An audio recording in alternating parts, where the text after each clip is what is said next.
Hello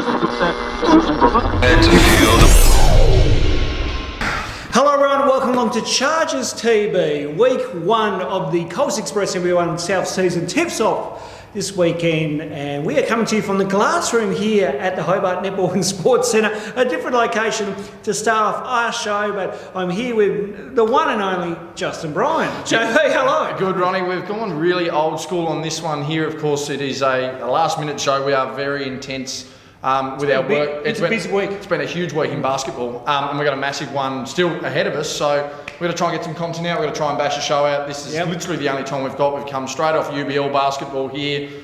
We're trying to decompress with more basketball, essentially, people. So, a huge week ahead, a huge week just gone with announcements and signings, and it's going to be a bumper in BL1 season, Ronnie, no doubt. Absolutely. Let's have a look at this week's games. Of course, you can see all the signings for our social media. We've been pumping them out like no tomorrow, so we won't harp on of the signings. We'll just have them running across the screen as we speak here, probably our easiest way to do it. Absolutely. But let's have a look at Saturday night up in Ulverstone. It will be the women's side taking on the Launceston Tornadoes. What should be an interesting game. The import Angeliki, she'll be here tomorrow night. As I'm just recording on a Wednesday night here, so she'll be in Thursday night after the women train.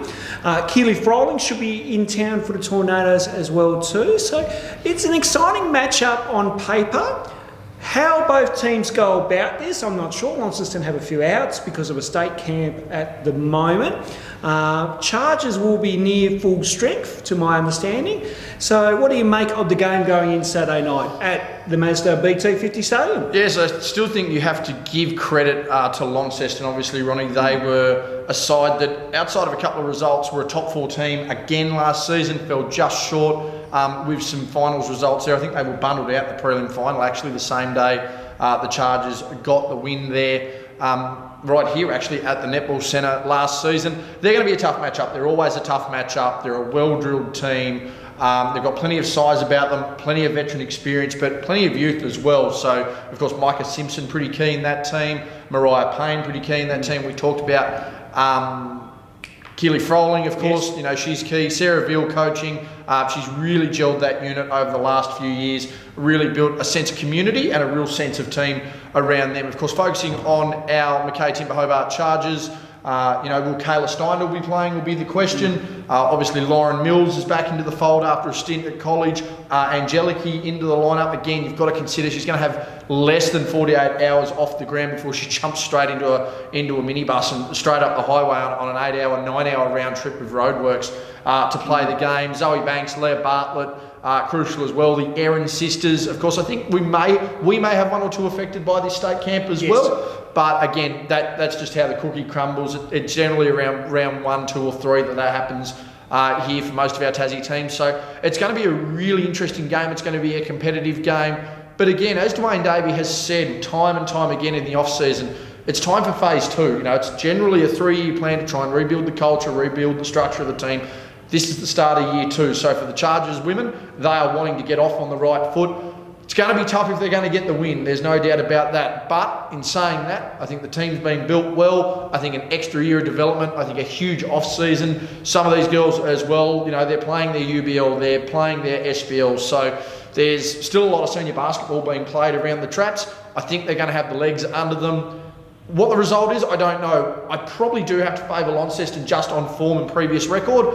But at the same time, I don't think you're going to see a Chargers outfit that's going to roll out by 30, that's going to turn the ball over 30 times and just be outplayed constantly on that end of the floor. So I think Launceston have the advantage, but at the same time, it's going to be a much more competitive and fiery Chargers outfit, that's for sure. Yeah, we're looking forward to that matchup in Ulverstone. Of course, myself and you, JB, we're going to be involved in the broadcast with the Launceston crew as well too. Great to team up with David Moore from City Park Radio, and also heads up the live stream as well too, where you're going to be in special comments. I'm going to do a bit of courtside reporting as well too, so I'm looking forward to being involved in this game. Yeah, taking the show on the road. Of course, we did have the privilege of calling Launceston Hobart up at the BT50 Stadium back in 2021. Yes. And that was an absolute lights out affair from Launceston. Got a 50-point win in that one there. But again, you're going to see some massive steps from even that game to now that you're going to see on the weekend. So again, it's just, you know, it's going to be really interesting. It's going to be fun.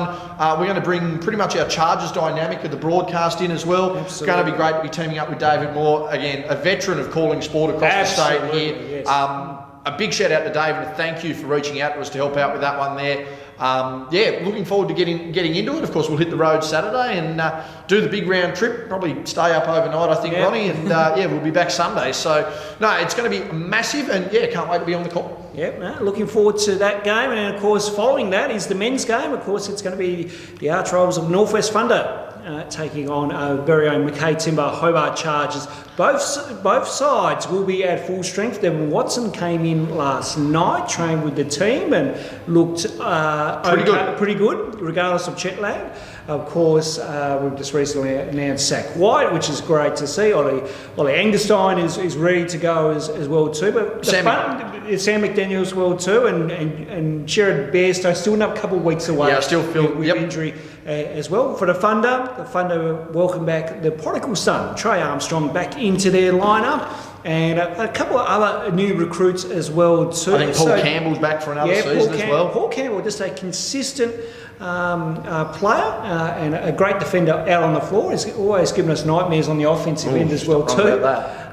So JB, it's going to be another interesting matchup. We're not sure if Anthony Stewart's going to be back in time. I have a feeling that Stewie will be back in time for the game. Oh, there you go. Of course, Stewie currently away at rowing nationals for his son Archie, but I'm pretty confident he's going to be back. Of course, the other one there as well, Ronnie, you're looking at someone like a Joe Chilcott who's going to be back with them again for a full season. Of course, Joe had a bit of time in the NBL1 North last year. Yes, with Rip City. Yes, before he came back down. So, again, you're looking at two full lineups, you're looking at two competitive lineups. Of course, Devon Watson being here, having announced and ready to go. So that's going to be key to having someone that runs the point. Of course, Jacob Richards fired up, ready to go. Geordie Hargrave announced as well. Cal Boucher announced as well. We've got a really good young group coming up as well. Won't spoil it too much here. Of course, you'll see a little bit more on our socials. But I know some of the really up-and-coming younger guys here in the South, your 17, 18-year-olds that will suit Stewie's system to a T, who have played in Stewie's system locally.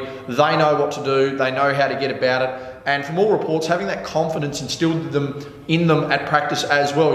Guys like Sam McDaniel, guys like Jacob Richards, guys like Ollie, just pointing out the fact that, look, if we've got you in a lineup and it's your job to take the shot, don't think because you're the fifth option or the young guy on the team that you're not to take the shot. The whole idea is that we want you in the system because we know you can execute, we know you can play the right way. So I think there's going to be some nice surprises as well with the young guys. Of course, we had press today at the time of recording. We had Dwayne Davey chatting about the prospects of the women's team. And of course, we had Cal Boucher and Geordie Walker as well. Their first stints in front of the media. So thank you to those young fellas there as well. But again, you do have to be, really wary of the Thunder. A lot of these guys are playing with each other at NWBU level. A lot of these guys have gone through state, even national programs together. I mean, you're talking Jacob Furphy, you're talking Lockie Brewer, you're talking Eli French, you're talking... Why is the name constantly escaping me here? I mean, you've got Cam Brown in the side, you've got Ben Woolley. I mean, all these local guys that are dominating. Why is there one more on the top of my head that I'm not getting? It's gone away from me. That's okay. We'll keep on, Joe. Everyone gets the picture. Yeah, there's a whole big core of talent up there as well that are really getting the job done, that have been together for a while, that have played amongst different systems, together with one another. So, they're a well-drilled unit. They're a really local unit as well as their imports.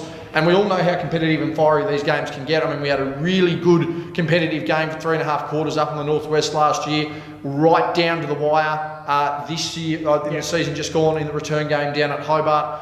Always a surprise packet here or there in the intrastate derbies in the men's game. And again, I think this is another genuine toss of the coin. Of course, I'm going to favour Hobart in this one here. Again, you're coming off NBL1 South Championship success. I think you do have to be favoured against a team that only did just miss out on finals. But again, they're coming back hungry. They're competitive right now. And it's going to be interesting. I think Chargers are favoured, but you are on the Northwest Coast. True. And looking forward to this matchup as well. It's going to be a cracker of a first round. Of course, the men tip off at 7:30. and the women tip off at 5:30. You can watch the games by the NBL One website or the NBL One app. You can download it on your phone and and you can watch games through there and through the website. As JB's just checking to see if he's still got the NBL One app there. I'm just making sure I'm still employed. I haven't missed a phone call there for some reason, but that's all right. I'll keep moving with that one. We'll keep going.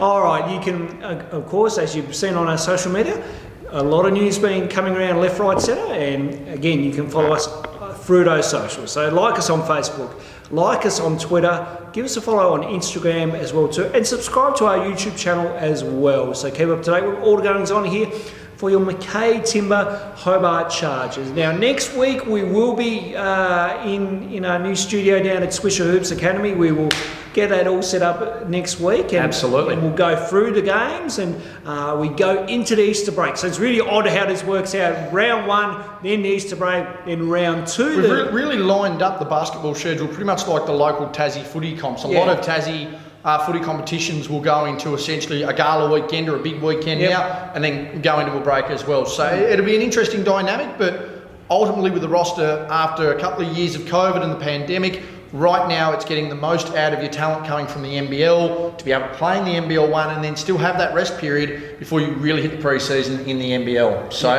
just quickly, Kai Savage, sincere apologies, the name that slipped my mind. Kai Savage, another dangerous player up there for the Northwest. Recently had 60 points in an NWBU game as well. Yeah, I believe 9th most ever in a single game, tied for the 9th most in a single game. So that's going to be, he's in red hot form. He's just signed, he signed with college as well over in the United States. So big circle and an X on the board right there. Absolutely. Of course, round 2, they're on the road over in Melbourne to Dandenong and Ringwood, and then they're home on April 21 here at the Hobart Netball and Sports Centre where we are. They're going to take on the Ballarat Miners here, and then actually it's a home doubleheader. So we've got the Friday night against Ballarat, and then Knox on Saturday night. So you get double the treat in round 3 of the Coles Express NBL One South leading into Anzac Day as well. So I mean that's going to be a bumper few days here in Hobart, no doubt. Absolutely. And then of course April 28 against the Melbourne Tigers